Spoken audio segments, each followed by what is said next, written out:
अगर मैं आपसे पूछूं कि एमसीयू का सबसे जरूरी सुपर हीरो कौन है, तो शायद आपका जवाब आएगा आयरन मैन, कैप्टन अमेरिका या फिर थॉर। लेकिन अगर मैं आपसे कहूं कि आज के समय में एमसीयू का जो फ्यूचर है वो कैसे लड़के के कंधे पर टिका है, जो स्कूल जाता है, होमवर्क करता है और कभी कभी अपनी जिंदगी से परेशान भी होता है, तो इसका जवाब शायद वही है जो आप सोच रहे हैं। मैं बात कर रहा हूँ स्पाइडरमैन की। लेकिन आखिर मार्वल के लिए स्पाइडरमैन इतना जरूरी क्यों है? देखिए, एमसीयू में कई सुपर हीरो आए और गए। आयरन मैन ने इस यूनिवर्स की शुरुआत की, कैप्टन अमेरिका ने इसे लीड किया और थॉर ने इसकी ताकत दिखाई। लेकिन समय के साथ सभी किरदार या तो विदा हो गए या उनकी भूमिका पहले जैसी नहीं रही।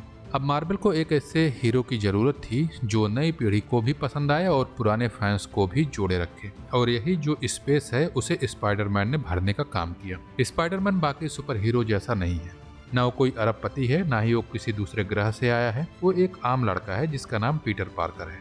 स्कूल की टेंशन, दोस्तों की बातें, पैसों की परेशानी और अपनी पहचान छिपाने का बोझ, उसकी जिंदगी बिल्कुल आम इंसानों जैसी ही लगती है।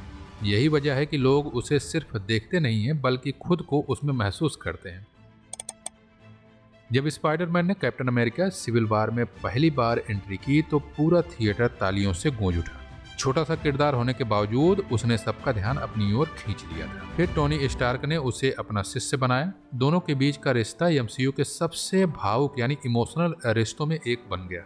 टोनी उसे सिर्फ सुपर हीरो बनना नहीं सिखा रहा था, बल्कि उसे अपनी जिम्मेदारी निभाना भी सिखा रहे थे। लेकिन फिर समय आता है एवेंजर्स इन्फिनिटी वॉर का, जब थाइनोस की वजह से स्पाइडरमैन गायब होने लगा और उसने कहा I don't want to go. तो शायद ही कोई मार्वल फैन होगा जिसकी आंखें इमोशन की वजह से नम ना हुई हो।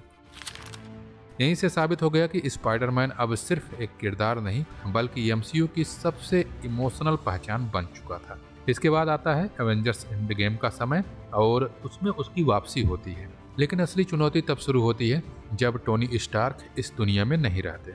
अब पीटर बिल्कुल अकेला था, उसे बिना किसी सहारे खुद को साबित करना था। यही जो संघर्ष है उसकी कहानी को और भी खास बना देती है। इसके बाद आती है स्पाइडरमैन नो वे होम, जिसने इतिहास रच दिया।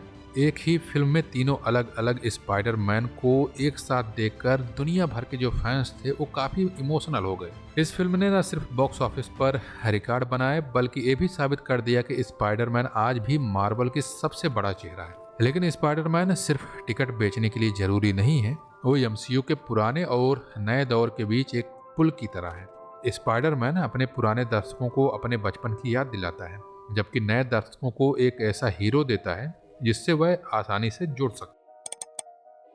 अब देखिए, मार्वल का जो फ्यूचर है वो यंग अवेंजर्स जैसी नई टीमों पर टिका हो सकता है और पीटर पार्कर उस फ्यूचर का सबसे मजबूत चेहरा बन सकता है, क्योंकि उसके पास ताकत है, अनुभव है, गलतियों से सीखने की जो क्षमता होती है वो भी है, और जो सबसे बड़ी बात है वो यह है कि लोगों का उस पर भरोसा सबसे ज्यादा है। यही वजह है कि स्पाइडरमैन सिर्फ एक सुपर हीरो नहीं है बल्कि एमसीयू की एक उम्मीद की तरह है, और शायद इसीलिए मार्वल उसे कभी खोना नहीं चाहेगा।